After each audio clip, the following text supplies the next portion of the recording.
সাল্লাল্লাহু আলাইহি ওয়াসাল্লাম এই জন্য তিনি বলেন, হে দুনিয়ার মানুষ, আল্লাহ পাক রব্বুল আলামিন আমাকে দুনিয়ার পরে দায়িত্ব দিয়ে পাঠিয়েছেন দিনের দাওয়াত দেওয়া। এই দিনের দাওয়াত দেওয়ার জন্য আল্লাহ পাক রব্বুল আলামিন আমাকে দুনিয়ার পরে পাঠিয়েছেন। আর এই দিনের দাওয়াত যদি আমি দিতে পারি, আল্লাহ পাক রব্বুল আলামিন আমার উপরে রাজি খুশি হয়ে যাবেন। আর আমার মালিক যদি আমার উপরে রাজি খুশি হয়ে যায়, ইহকাল পরকাল কোনো কিছু টেনশন চিন্তা আমার উপরে নাই। আমার শুধুমাত্র একটা জিনিস দরকার, সেইটা হলো আমার মালিককে খুশি করা। কাফের বেঈমানরা বলল, ও মুহাম্মদ, মক্কা নগরীর সব থেকে সুন্দরী রমণীকে আমি তোমার জন্য বাজেট করব, ছেড়ে দাও দাওয়াত। প্রয়োজনে মক্কা নগরীর অর্ধেক আমি তোমার জন্য লিখে দিব, ছেড়ে দাও তোমার রবের দিনের দাওয়াত। আল্লাহ রাসূল সাল্লাল্লাহু আলাইহি ওয়াসাল্লাম তিনি বললেন, যতদিন পর্যন্ত আল্লাহ পাক রব্বুল আলামিন আমার বিশ্বাস রাখবেন, আমার রূহ থাকবে, ততদিন পর্যন্ত আমি আল্লাহর দ্বীনের দাওয়াত দেয়া আমার জীবন থেকে আমি দূরে সরায় রাখতে পারবো না। আমার এই পবিত্র জবান থেকে আমি আল্লাহ পাক রব্বুল আলামিনের দ্বীনের দাওয়াত দিতেই থাকবো। বলেন সুবহানাল্লাহ। সেই কথাটাকে বিদায় হাজার ভাষণের পরে আল্লাহ নবী সাল্লাল্লাহু আলাইহি ওয়াসাল্লাম সাহাবায়ে কেরামদের মাঝে হযরত ওমরকে বলতেছেন, ওমর, মনে রাখবে এই কথাগুলো কখনো ভুলে যাবে না। আমার উপরে আল্লাহ পাক রব্বুল আলামিন দ্বীনের দাওয়াতের দায়িত্ব আমার উপরে অর্পণ করেছিলেন। আর আমি যদি দুনিয়া থেকে বিদায় নিয়ে কোন সময় চলে যাই, এই দায়িত্বগুলো আমি তোমাদের মাঝে অর্পণ করে গেলাম। তোমরাও আলেওয়ালা উম্মতের মাঝে আমার দ্বীনের দায়িত্বগুলো একের পর এক তোমরা পৌঁছায় দিবে।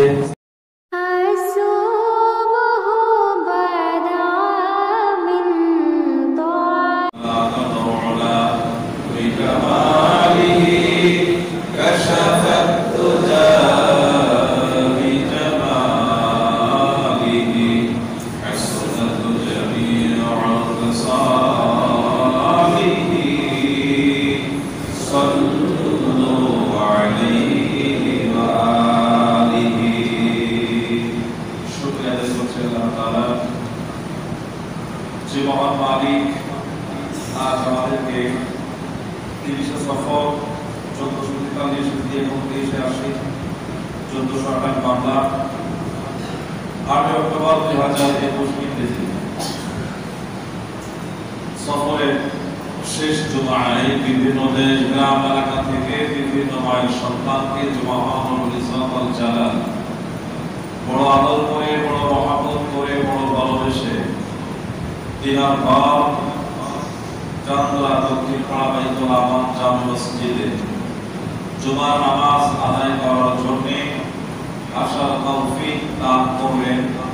মন করে মনের অন্তরস্থল থেকে ভালোবাসার আবেগ দিয়ে আল্লাহ তাআলার শুকরিয়া আদায় করছি। জবান করে বলছি আলহামদুলিল্লাহ। ও আনফুসাকুম ওয়া আহলিকুম নারা, আল্লাহ পাক রব্বুল আলামিন বলেন, তুমি নিজে জাহান্নামের আগুন থেকে বাঁচাও এবং তোমার আহালদেরকে বাঁচাও।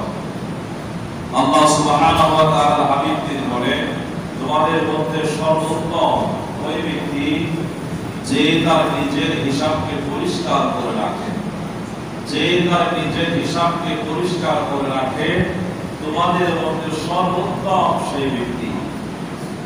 নিজের হিসাব বলতে কি বোঝায়? নিজের হিসাব বলতে কি বোঝায়? এখানে মুফাসসিরিন একরাম তাফসীরে কারামগণ বিভিন্ন দিক নিয়ে আলোচনা পেশ করেছেন। তার মধ্যে একটা দিক হচ্ছে আব্বাস রাদিয়াল্লাহু তাআলা আনহু তিনি বলেন, তোমাদের হিসাব পরিষ্কার রাখো। আল্লাহ রাসূল সাল্লাল্লাহু আলাইহি ওয়াসাল্লাম মক্কাতুল মুকাররমায় যখন প্রথম দিকে তাওহীদের দাওয়াত, দ্বীনের দাওয়াত দেওয়া শুরু করেছেন, দাওয়াত দিচ্ছেন। ঠিক তেমন একটা অবস্থায়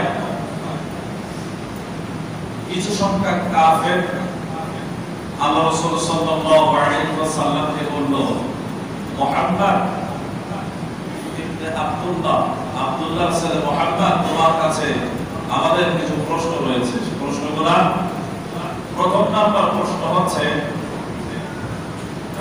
তুমি যদি এই দ্বীনের দাওয়াত না দাও তাহলে তোমার কি হতে হবে? আর যদি এই দ্বীনের দাওয়াত দাও তোমার কি লাভ হবে? আল্লাহর নবী মুহাম্মদ রাসূলুল্লাহ সাল্লাল্লাহু আলাইহি ওয়াসাল্লাম তিনি বলেন, আল্লাহ পাক রব্বুল আলামিন আমাকে দুনিয়ার পরে পাঠিয়েছেন এই দ্বীনের দাওয়াত দেওয়ার জন্য। আল্লাহ পাক রব্বুল আলামিন আমাকে দুনিয়ার পরে পাঠিয়েছেন দ্বীনের দাওয়াত দেওয়ার জন্য। আমার মূল কাজ হচ্ছে দ্বীনের দাওয়াত দেওয়া।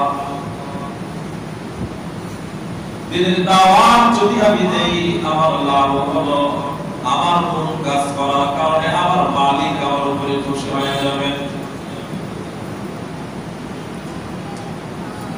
আর যদি দ্বীনের দাওয়াত না দেই, আমার মূল কাজ না করলে আমার মালিক আমার উপরে নারাজ হয়ে যাবেন। দুনিয়ার যেই গোলাম যেই মালিকের আন্ডারে থাকে, গোলাম বলতে যেই কর্মচারী যেই মালিকের আন্ডারে কাজ করে, সে চায় সর্বহালাতে কাজ করে তার মালিককে খুশি করতে চায়। তোমরা যদি এমনটা বুঝে থাকো তাহলে আমি তোমাদের জন্য বলি, তাহলে আমি তোমাদের জন্য বলবো, তোমাদের মালিককে খুশি করার জন্য যদি তোমরা এমন পাগল পারা হয়ে যাও, আর তোমাদের মালিক হচ্ছে একেবারে নরমাল, একেবারে দুর্বল, কখনো সে ধনী থাকে কখনো সে গরিব হয়ে যায়, আর আমার মালিক তিনি এমন মালিক তিনি কখনো দুর্বল হন নাই, কখনো দুর্বল হবেন না, যেমন আছেন তেমনই থাকবেন। কারণ তিনার কোনো সন্তান নাই, তিনি কাউকে জন্ম দেন নাই, কাউ থেকে তিনি জন্ম দেন নাই। লাম ইয়ালিদ ওয়া লাম ইউলাদ ওয়া লাম ইয়াকুল লাহু কুফুয়ান আহাদ।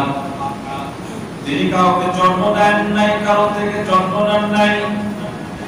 তিনি এক এবং একক নিরঙ্কুশ।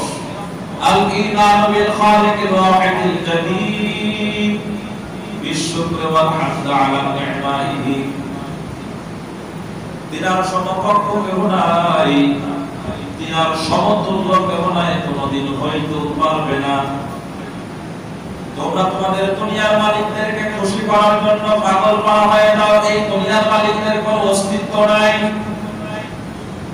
আর আমি যেই মালিকের খুশি করার জন্য দিনের দাওয়াত দেওয়া শুরু করে দিয়েছি, আমার সেই মালিক এমন একজন মালিক, আমার এই মালিক এমন একজন মালিক, আমার এই মালিক এমন একজন সত্তা, এমন একজন রব। ওই মালিককে খুশি যদি আমি করতে পারি এবং কালেও শান্তি পাবো, পরকালেও শান্তি পাবো, সুতরাং তোমরা বলো আমার কাজ করা দরকার কিনা?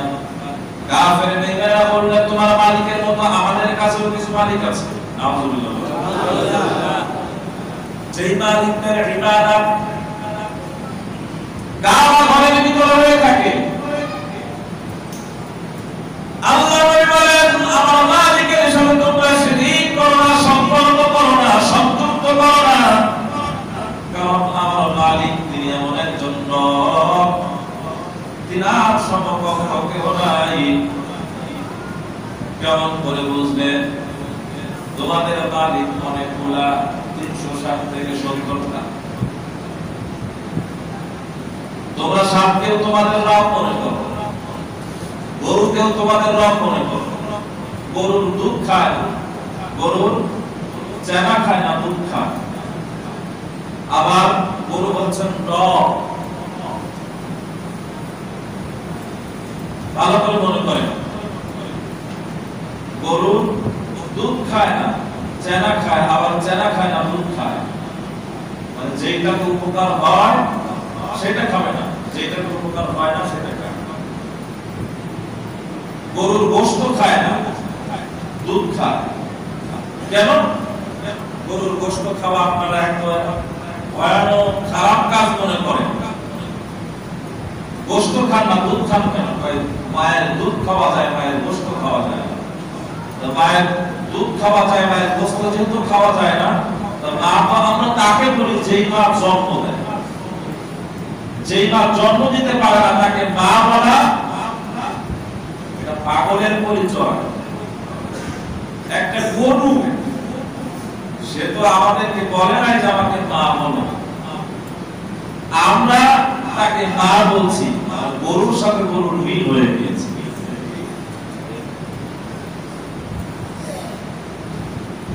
গোশ খাবে না, দুধ খাবে, দুধ খাবে না, চানা খাবে। যে মহামারীর সময়, মহামারী যখন নতুন নতুন আবির্ভাব হইল, অনেক মানুষ বলা শুরু করে দিল যে আমি স্বপ্নের মাধ্যমে একটা পানি পেয়েছি, বাঁশের ভিতর থেকে পানি বাইর হয়।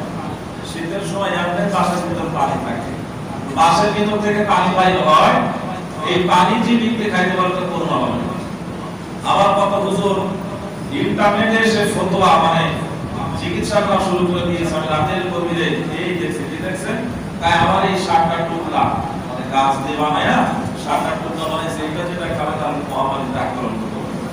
আবার অনেক হুজুর বলছে যে মহামারীতে যদি কোনো মুমিনকে আক্রান্ত করে তাহলে কোরআন মিথ্যা হয়ে যাবে। আবেগী কথা দিয়ে ইসলাম চলে না, আবেগ দিয়ে ইসলাম চলে না। ইসলাম চলে ইসলামের বিধান, ইসলামের মাইন্ডসেট রয়েছে, ইসলামের গাইড রয়েছে। আল্লাহ তাআলা আমাদেরকে দান করেছেন কোরআনুল কারীম। সেই কোরআনুল কারীম দিয়ে ইসলাম চলে, আমাদের মন দিয়ে ইসলাম চলে না। যারা মন দিয়ে বিবেক দিয়ে ইসলাম চালাতে চায় তাদের পক্ষরোপণ করে তাদের ধর্মের ভিতরে ভুল হইতে থাকবে।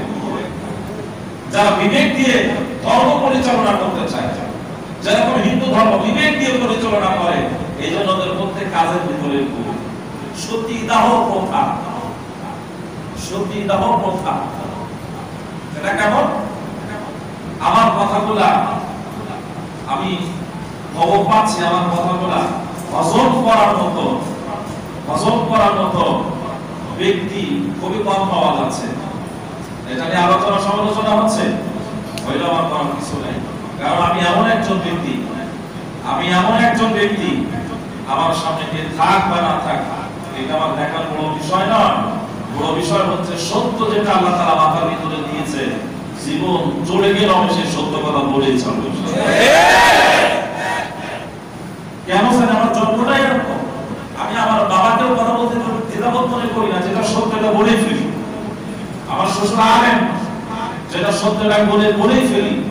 আমার শিক্ষক যদি কোনো সমস্যা আমি সেটা বলেই ফেলি, কারণ এটা আমার একটা অভ্যাসে পরিণত হয়ে গেছে।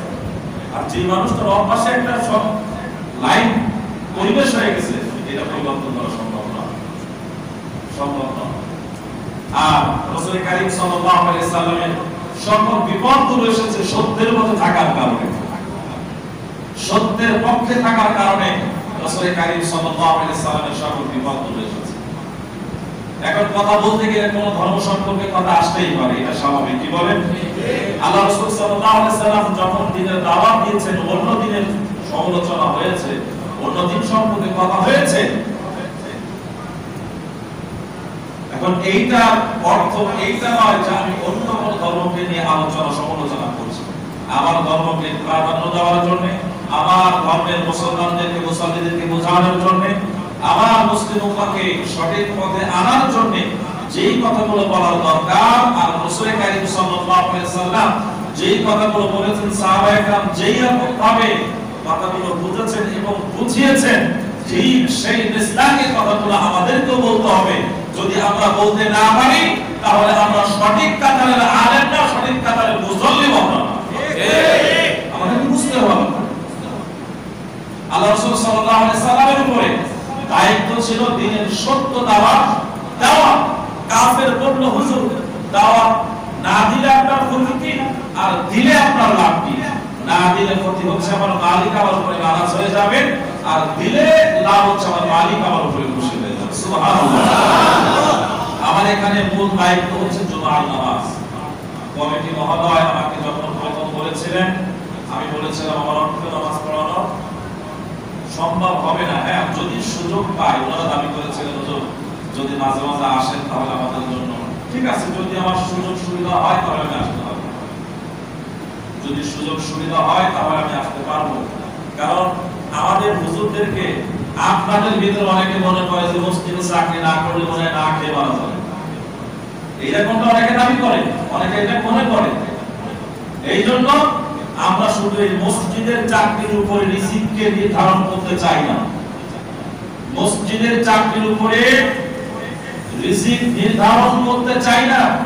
মসজিদের খেদমতের পাশাপাশি অন্য ব্যবসা বাণিজ্য উলামায়ে কেরামের থাকবে, মুসলমানদের থাকবে।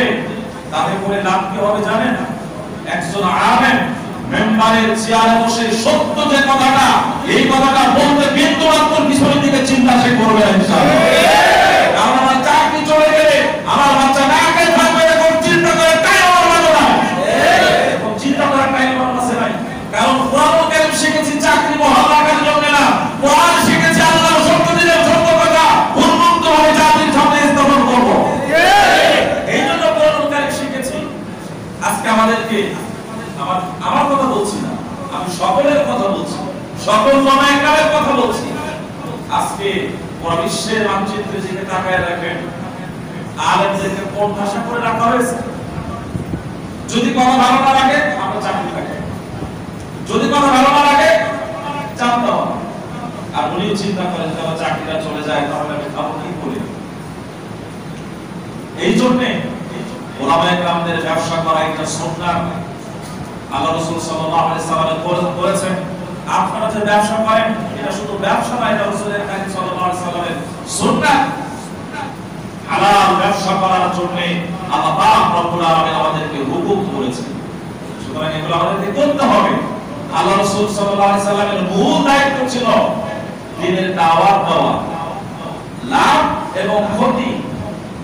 আমি আমার কথা করে এই জন্য বললাম, অনেক আমার মুসল্লিবৃন্দ অনেকে মহব্বত করেন বিধায় বিষয়গুলা আলোচনা করেছেন যে হুজুরকে পুরো সপ্তাহে দেখি না। আমার মূল এখানে দায়িত্ব হচ্ছে জুমার নামাজ, এবং কমিটি মহোদয় আমাকে সেটাই বলেছিলেন এবং আমি ওনাদেরকে সেটাই বলেছিলাম। অনেকে জানেন না, এই জন্য বিষয়টা শুধুমাত্র একটু জানাই দিলাম। সম্মানিত হাজিরিন, আমাদের মূল যে দায়িত্বটা, এই দায়িত্বটা আমাদেরকে কঠিন ভাবে মজবুত ভাবে ধরে রাখতে হবে। আল্লাহ রাসূল সাল্লাল্লাহু আলাইহি সাল্লামের মূল দায়িত্ব ছিল দ্বীনের দাওয়াতকে পৌঁছায় দেওয়া, এবং বিদায় হজের ময়দানে ভাষণে রাসূল কারীম সাল্লাল্লাহু আলাইহি ওয়াসাল্লাম লক্ষাধিক সাহাবায়ে কেরামদেরকে সামনে নিয়ে আল্লাহ রাসূল তিনি ভাষণ দিয়েছেন, আমার দ্বীনের দাওয়াত কি তোমাদের সামনে পৌঁছে দিতে পারলাম? সকল সাহাবায়ে কেরাম এক বাক্যে উত্তর দিয়েছিলেন, ইয়া রাসূলুল্লাহ, নাম আপনার দ্বীনের দাওয়াত আমাদের মাঝে সঠিক মতো শুধু আপনি পৌঁছে দেন নাই, খাতা কলমে কেমন করে এটা শিক্ষা দিতে হয় আপনি আমাদেরকে শিক্ষা দিয়ে দিয়েছেন। সুবহানাল্লাহ। অনেক সাহাবী কান্নাকাটি শুরু করে দিয়েছেন, ওমর রাদিয়াল্লাহু তাআলা আনহু অনেক চালাক মানুষ ছিলেন, ওমর রাদিয়াল্লাহু তাআলা আনহু অনেক চালাক মানুষ ছিলেন। ওমর কান্না শুরু করে দিয়েছেন, উসমান কান্না শুরু করে দিয়েছেন, আলী কান্না শুরু করে দিয়েছেন।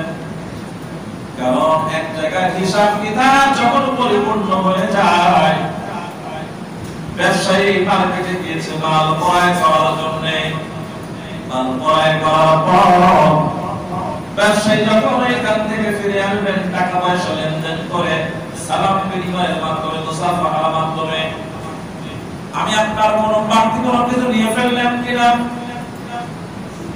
বিক্রেতা বলে আপনার কোনো মাল আমার কাছে থেকে গেল কিনা, এইরকম ভাবে শেষ পর্যায়ে কিছু কথা বলতে থাকে।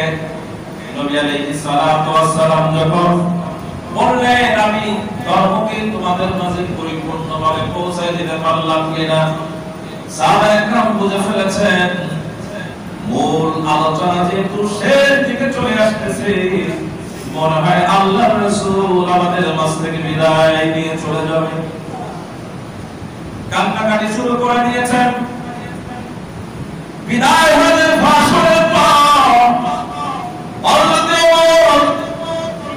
কান্নাকাটি করতে করতে সাহাবায়ে কেরামদেরকে ফাঁক করতে করতে আল্লাহ রাসূলের সামনে হাওমাও করে কেঁদে দিয়েছে। ইয়া রাসূলুল্লাহ, এমন ভাবে কেন কথাগুলো বলতেছেন?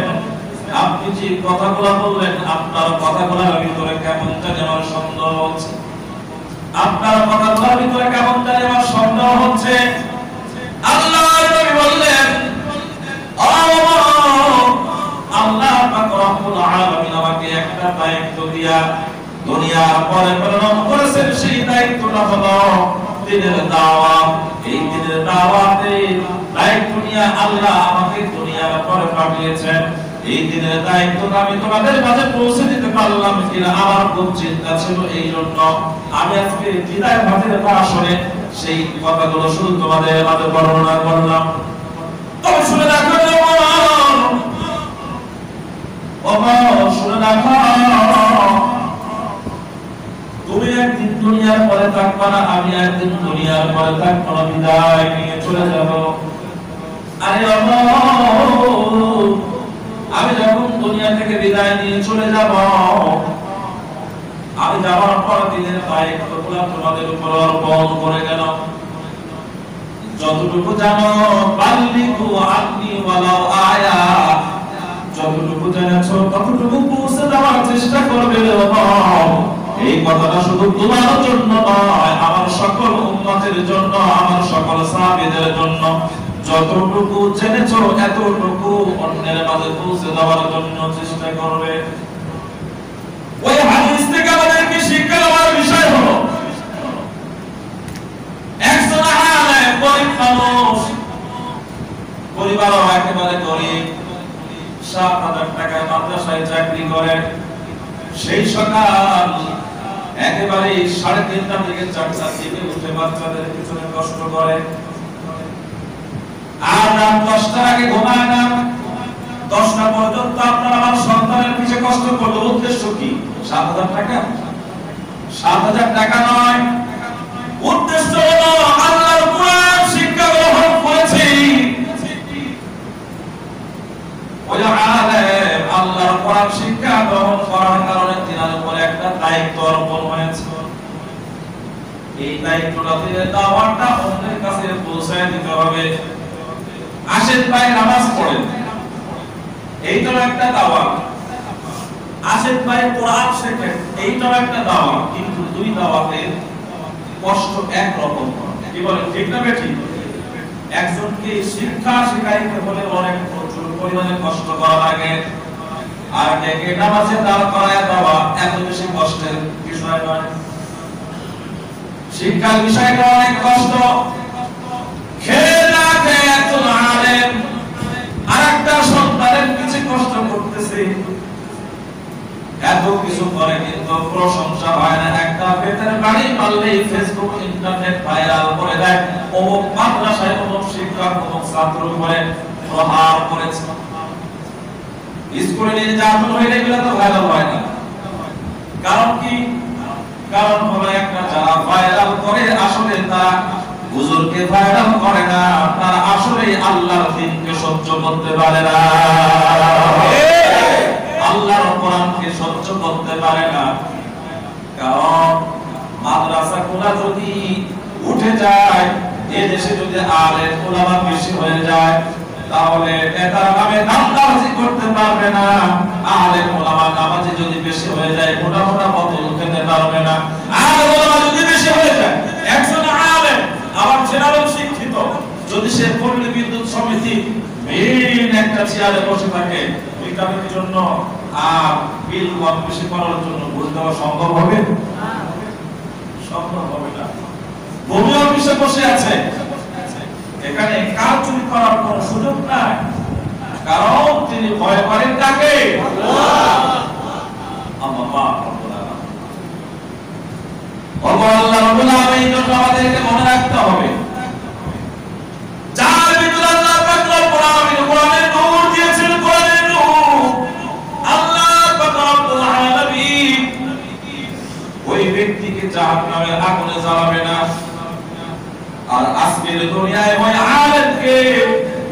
কত রকম ভাবে কত কিছু বলা হয়। মাদ্রাসার একজন শিক্ষক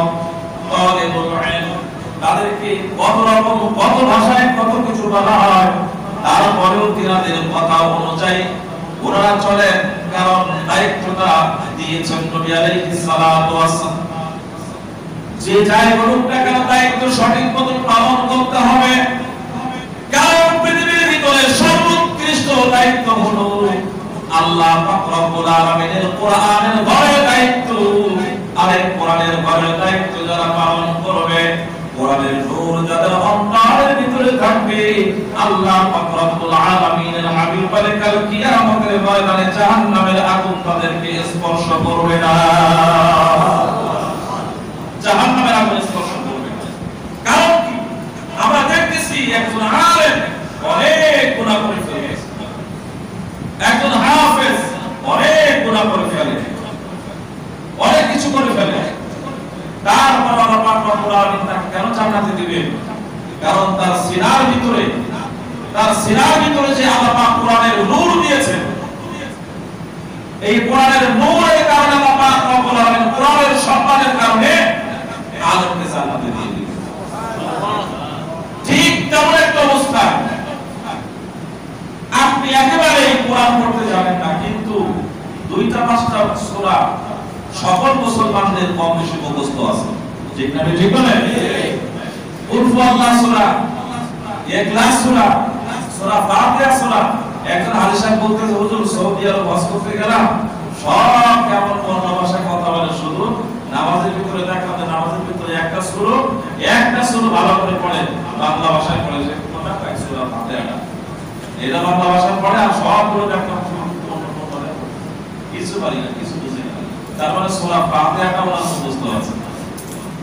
আর যার ভিতরে আল্লাহ পাকের কোন একটা সূরা, কোন একটা আয়াতে কারিমা সিনার ভিতরে থাকবে, ওই একটা আয়াত সিনার ভিতরে নিয়ে যদি ইন্তেকাল করতে পারেন, একটা আয়াতের উপর আমল করার কারণে রাসূল কারীম সাল্লাল্লাহু আলাইহি ওয়াসাল্লাম বলেন কাল কিয়ামতের ময়দানে আল্লাহ তাআলা তাকে জাহান্নামে দিবে না, জান্নাত নসিব করবে।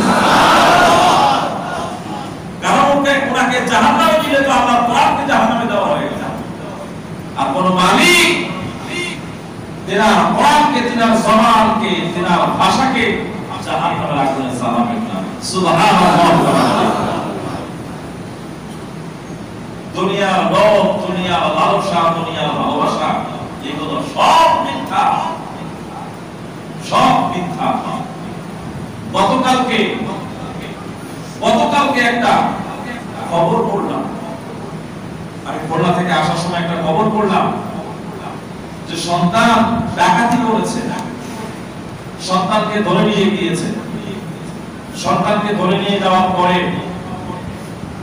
পুলিশ এসে তার বাবা মা পরিবারের কাছে বলতেছে, আপনার সেই ছেলেটার কাছে যে সিমটা ছিল, ওই সিমটা আমাদের দরকার। এখন তার বউ তো সিমটা ভেঙে পানিতে ফেলে দিয়েছে। ভাই এরকম খারাপ কাজের সাথে জড়িত। পুলিশ তো বাবার এসে চাপ দিচ্ছে, কাল 3টার ভিতরে যদি সিম না দেন সবাইকে ধরে নিয়ে চলে যাবে। মুরব্বী মানুষ, একেবারে দুর্বল মানুষ, মুরব্বী মানুষ, পুলিশের অনেক বেশি ভয় পায়। ছেলেকে নিয়ে রিমান্ডের পরে রিমান্ডে দিচ্ছে, এক কষ্ট এক সাইডে চলতেছে, আর এক সাইডে সম্মান, আর এক সাইডে পুলিশের ভয়। পরিবারের সকলে বাড়ি ছেড়ে দিয়ে অন্যখানে গিয়ে পালিয়েছে। বৃদ্ধা বাবা সেটা কোথাও যেতে পারে না, তাকে বাড়িতে ফেলে রেখে দিয়েছে। তাদের চিন্তা হলো যে বৃদ্ধা মানুষ তাকে তো আর ধরবে না, আর ধরে নিয়ে যাক, তাকে ধরে তো কোনো কিছু করতে পারবে না।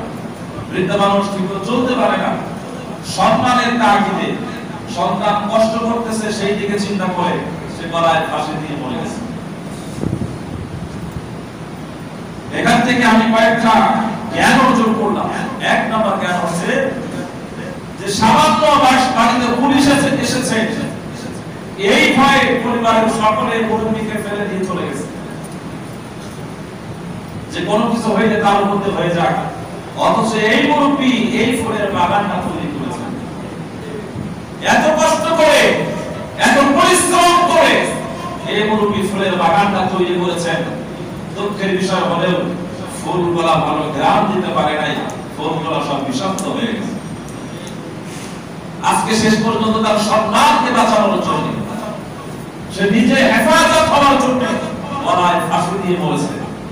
এখানে আরেকটা রাসূলুল্লাহ সাল্লাল্লাহু আলাইহি সাল্লামের হাদিস স্মরণ হয়ে গিয়েছে, সেটি হচ্ছে যে ছোট বাচ্চা যারা আছে আর একেবারে বৃদ্ধা মানুষ যারা আছে তাদের কাছে শয়তান এসে ওয়াসওয়াসা দেয়, এই জন্য তাদেরকে কখনো আলাদা একা একা ফেলে রেখো না।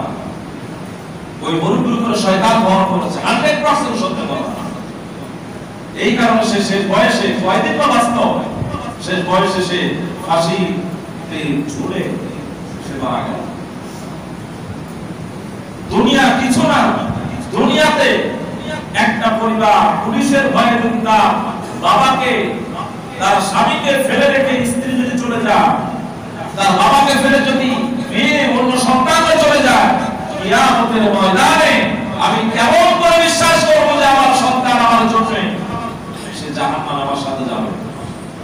আমার কোন দায়ভার, আমার সন্তানকে খাওয়ানোর জন্য আমি চুরি করেছি, আমার সন্তানকে খাওয়ানোর জন্য আমি ডাকাতি করেছি, আমার সন্তানকে খাওয়ানোর জন্য আমি হারাম পথে আমার হাত বাড়িয়েছি, কিয়ামতের ময়দানে আমার এই গুনাহের ভারকে আমার সন্তান নিবে, আমার স্ত্রীকে নিবে?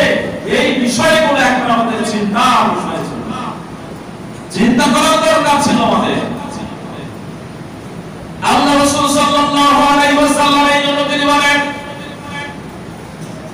হে দুনিয়ার মানুষ, আল্লাহ পাক রব্বুল আলামিন আমাকে দুনিয়ার পরে দায়িত্ব দিয়ে পাঠিয়েছেন দিনের দাওয়াত দেওয়া। এই দিনের দাওয়াত দেওয়ার জন্য আল্লাহ পাক রব্বুল আলামিন আমাকে দুনিয়ার পরে পাঠিয়েছেন। আর এই দিনের দাওয়াত যদি আমি দিতে পারি, আল্লাহ পাক রব্বুল আলামিন আমার উপরে রাজি খুশি হয়ে যাবেন। আর আমার মালিক যদি আমার উপরে রাজি খুশি হয়ে যায়, ইহকাল পরকাল কোনো কিছু টেনশন চিন্তা আমার পরে নাই। আমার শুধুমাত্র একটা জিনিস দরকার, সেইটা হলো আমার মালিককে খুশি করা। কাফের বেঈমানরা বলল, ও মুহাম্মদ, মক্কা নগরীর সব থেকে সুন্দরী রমণীকে আমি তোমার জন্য বাজেট করব, ছেড়ে দাও দাওয়াত। প্রয়োজনে মক্কা নগরীর অর্ধেক আমি তোমার জন্য লিখে দিব, ছেড়ে দাও তোমার রবের দিনের দাওয়াত। আল্লাহ রাসূল সাল্লাল্লাহু আলাইহি ওয়াসাল্লাম তিনি বললেন, যতদিন পর্যন্ত আল্লাহ পাক রব্বুল আলামিন আমার নিঃশ্বাস রাখবেন, আমার রূহ থাকবে, ততদিন পর্যন্ত আমি আল্লাহর দিনের দাওয়াত দেয়া আমার জীবন থেকে আমি দূরে সরায় রাখতে পারবো না। আমার এই পবিত্র জবান থেকে আমি আল্লাহ পাক রব্বুল আলামিনের দিনের দাওয়াত দিতেই থাকবো। বলেন সুবহানাল্লাহ। সেই কথাটাকে বিদায় হাজার ভাষণের পরে আল্লাহ নবী সাল্লাল্লাহু আলাইহি ওয়াসাল্লাম সাহাবায়ে কেরামদের মাঝে হযরত ওমরকে বলতেছেন, ওমর, মনে রাখবে এই কথাগুলো কখনো ভুলে যাবে না। আমার উপরে আল্লাহ পাক রব্বুল আলামিন দিনের দাওয়াতের দায়িত্ব আমার উপরে অর্পণ করেছিলেন। আর আমি যদি দুনিয়া থেকে বিদায় নিয়ে কোন সময় চলে যাই, এই দায়িত্বগুলো আমি তোমাদের মাঝে অর্পণ করে গেলাম। তোমরাও আগেওয়ালা উম্মতের মাঝে আমার দিনের দায়িত্বগুলো একের পর এক তোমরা পৌঁছায় দিবে। যদি এই দায়িত্বগুলো সঠিক মতো আমল করার পর, আমল করতে করতে অথবা আমল করার পর যদি তুমি কবরে আসতে পারো শাহিদাও ওয়া মুবাশশিরা, আমি নবী মুহাম্মদ সাল্লাল্লাহু আলাইহি ওয়াসাল্লাম কাল কিয়ামতের ময়দানে তোমার জন্য একজন শাফাআতকারী হয়ে যাব। শর্ত একটা, দায়িত্বকে পালন করতে হবে, সময়ে পালন করতে হবে, দায়িত্বকে পালন করতে হবে। ও মুসলমান, আল্লাহ নবী দুনিয়া থেকে বিদায় নিয়ে চলে গিয়েছেন, সাহাবায়ে চলে গিয়েছেন, তাবিঈন চলে গিয়েছেন, তাবিঈন চলে গিয়েছেন, আব্বায়ে মুস্তাহিদিন চলে গিয়েছেন। এখন বর্তমান সময় কিয়ামতের পূর্বে আমরা রয়েছি, যে সময় দাজ্জাল আসবে, যে সময় ইয়াজুজ মাজুজ আসবে, যেই সময় হাল পাল টানবে, যেই সময় কাসাবুল কাসা আসবে, একেবারে বিপদের সময় আল্লাহ পাক রব্বুল আমাদেরকে দুনিয়ার পরে পাঠিয়েছেন। ঠিক তেমন একটা সময় যদি আমরা মসজিদের সাথে সম্পর্ক রাখতে পারি, ঠিক তেমন একটা সময় যদি আমরা আল্লাহর ঘর কোরআনের ঘরের সাথে সম্পর্ক রাখতে পারি, ঠিক তেমন একটা সময় যদি আমাদের একটা সন্তানকে মাদ্রাসায় পড়ে কোরআনের হাফেজ বানাইতে পারি, ঠিক তেমন একটা সময় 5 ওয়াক্ত নামাজ পড়নেওয়ালাদের কাতারে আমার নামটা আমি যদি লেখাইতে পারি, বুকে হাত দিয়ে বলতে পারি নবী আলাইহিস সালাতু ওয়াস সালামের ভাষার অনুযায়ী, বাণীর অনুযায়ী, যদি এমন একটা হালাত করে যদি ও ইমানদার তুমি দুনিয়া থেকে বিদায় নিয়ে যেতে পারো, চোখ দুইটা বন্ধ করে মাটির কবরে যাইবা, আল্লাহর নবী সাল্লাল্লাহু আলাইহি ওয়াসাল্লাম তোমার জন্য শাফাআতকারী হয়ে যাবে।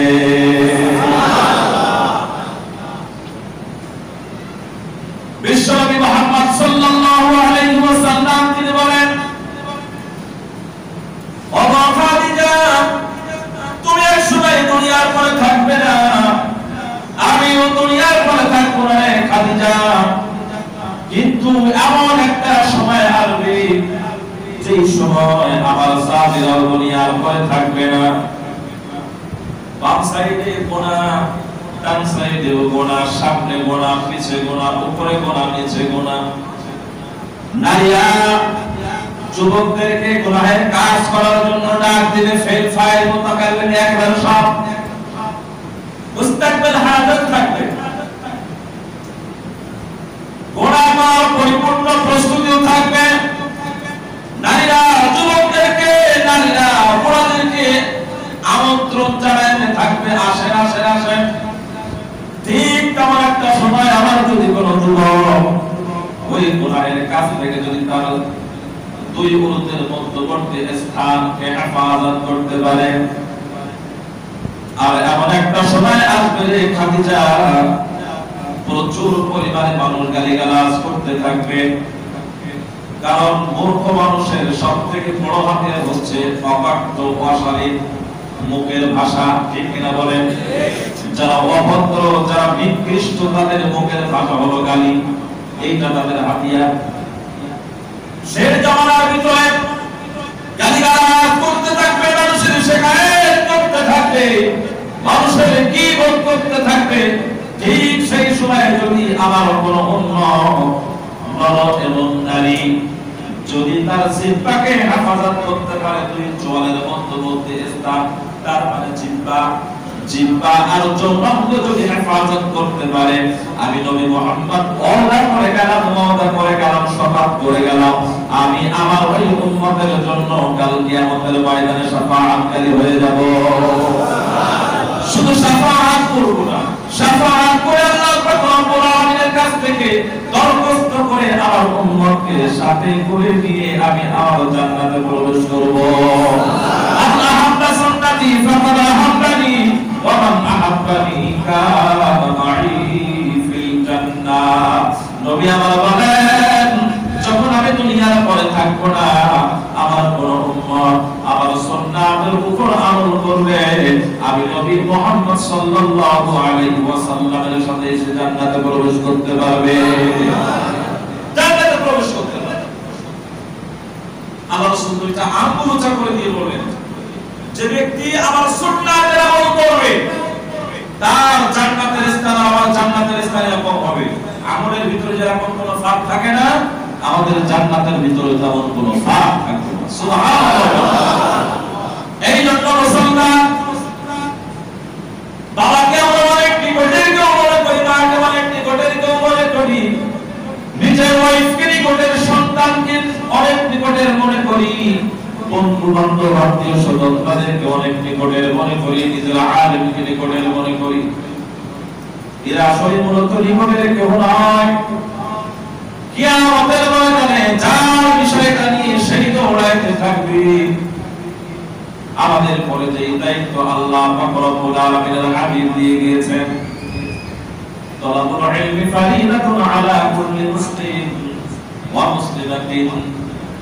ইলমে দ্বীন শিক্ষা অবশ্যই বাধ্যতামূলক করতে হবে। মাদ্রাসার বিরোধিতা করে কোনো লাভ হবে না, কারণ মাদ্রাসা মসজিদের বিরোধিতা যারা করেছে তাদের অস্তিত্ব বিলীন হয়ে গিয়েছে। বাংলার জমিন সহ বিশ্বের মানচিত্রে মাদ্রাসা মসজিদ পাড়া ছাড়া এখনো পর্যন্ত কমে নাই, ঠিক কিনা? কমে নাই, বেশ আলহামদুলিল্লাহ। যারা বিরোধিতা করেছে তারা একেবারে শেষ হয়ে গিয়েছে, কিন্তু যারা মাদ্রাসা মসজিদের পক্ষে ছিল আল্লাহ পাক রব্বুল আলামিন তাদের রিজিকের ভিতরে, হায়াতের ভিতরে বরকত দান করেছেন। হায়াতের ভিতরে বরকত মানে কেমন? দুনিয়া থেকে বিদায় নিয়ে চলে গেছে, এখনো পর্যন্ত মোতাওয়ালি সাহেবের নামের উপরে মাদ্রাসাওয়ালা দোয়া করে। সভাপতি সাহেবের মাদ্রাসার উপরে, মাদ্রাসার জন্য সভাপতি সাহেবের জন্য দোয়া করে, এখনো পর্যন্ত মাদ্রাসার শিক্ষকদের জন্য দোয়া করে। মানুষ আফসোস করে যে হুজুরদের জানাজার ভিতরে এত মানুষ হয়, পাগল পাড়া হয়ে চলে যায়। আর আমরাও শিক্ষক, জাহাঙ্গীরনগর বিশ্ববিদ্যালয়ের একজন প্রফেসর, তিনি আফসোস করে বলবেন যে আমরাও শিক্ষকতা করি, মাদ্রাসার হুজুররাও শিক্ষকতা করে। আমরা মৃত্যুবরণ করলে আমাদের জানাজা দেওয়ার মতো ছাত্র হুজুর পাওয়া যায় না, কোন রকম বিরাট ছাত্রের মতো প্রায় ঢোকায় দেয়। আর হুজুররা ইন্তেকাল করলে ছাত্ররা যত দূর দূরান্ত থাকুক না কেন পাগলের মতো হয়ে জানাজা অংশগ্রহণ করে। মনে হয় যে তাদের সব থেকে উত্তম, সব থেকে রাজত্বর একজন ব্যক্তিকে সম্মানের সাথে বিদায় দিয়ে দিচ্ছে। সব থেকে সম্মানের বিষয়টা করে এইটাই, কি বলে ঠিক না বেটি? এর থেকে আর সম্মান কি দরকার? অন্য ধর্মের মানুষরা তারা বলে যে আমাদের যে বাবা মাকে ধীরে ধীরে লালন পালন করেছেন, যে বাবা মাকে খাওয়াইলেন, যে বাবা মাকে খাওয়াইলেন, আমি সংসারের বড় সন্তান, সেই বাবার মুখের উপরে কাঠ দিয়া, বুকের উপরে কাঠ দিয়া নিজে সেই বাবার মুখে আগুন দিব, এটা কোনো ধর্ম হতে পারে? নিজে নিজে কষ্ট অনুভব করে, এটা ধর্ম হতে পারে না। আমার বোনটাকে বিবাহ দিয়েছি, স্বামী হয়তো যে কোনো কারণে 1 বছর পরে মারা গেল, ওই গুনাহ বিবাহ করতে পারবে না, অন্য কারে যেতে পারবে না। আর ইসলাম কত সুন্দর ব্যবস্থা করে দিয়েছেন, ও মহিলা তোমার যদি একজন স্বামী যদি ইন্তেকাল করে তুমি 100 বার বিবাহ করতে পারবে, যদি তোমার কোনো সমস্যা না থাকে। এটার নাম হচ্ছে ইসলাম। ইসলাম শিক্ষা দিচ্ছে যে তোমার বাবা যখন মরে যায়, তোমার বাবার গোসল যখন তুমি দিবে, এটা ওপার করার সময় আস্তে আস্তে নাড়াচাড়া দিবে, কারণ তোমার বাবা যখন ইন্তেকাল করেছে তার সেরা উপসেরাগুলা এত বেশি ব্যথা, একটা পশম ধরে টান দিলে মনে হয় যে তোমার পৃথিবী তার বুকের উপর দিয়ে নিয়ে যাওয়া হচ্ছে। এই জন্য গোসল দেওয়ার সময় অনেক আস্তে আস্তে গোসল দিতে হবে, অনেক সম্মানের সাথে খবর রাখতে হবে, অনেক সম্মান করে তাকে বিদায় দিতে হবে। এটা হচ্ছে ইসলাম। ইসলাম অন্য ধর্মের সাথে কখনো মিল হতে পারে না, আর মিল হয় না। এই জন্যই হিন্দু, বৌদ্ধ, খ্রিস্টান ঐক্য পরিষদ তারা সব সময় চেষ্টা করে কেমন করে বাংলার জমিন থেকে মুসলমান ও ইসলামকে বিদায় করে দেওয়া যায়।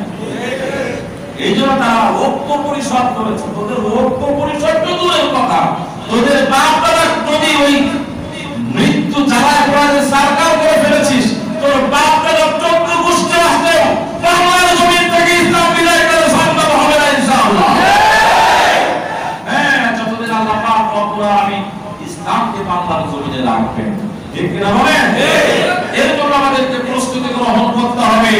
আর সব থেকে বড় প্রস্তুতি হচ্ছে রাসূল কারীম সাল্লাল্লাহু আলাইহি ওয়াসাল্লাম যে দায়িত্ব আমাদেরকে দিয়েছেন, দ্বীনের দায়িত্ব, দাওয়াতের দায়িত্ব, এই দাওয়াতের দায়িত্ব আমাদের মাথার উপরে রেখে আমাদের মূল টার্গেট দ্বীনের দাওয়াতকে রেখে আমাদের জীবন পরিচালনা করতে হবে। আল্লাহ তাআলা তৌফিক দান করুন। আমিন।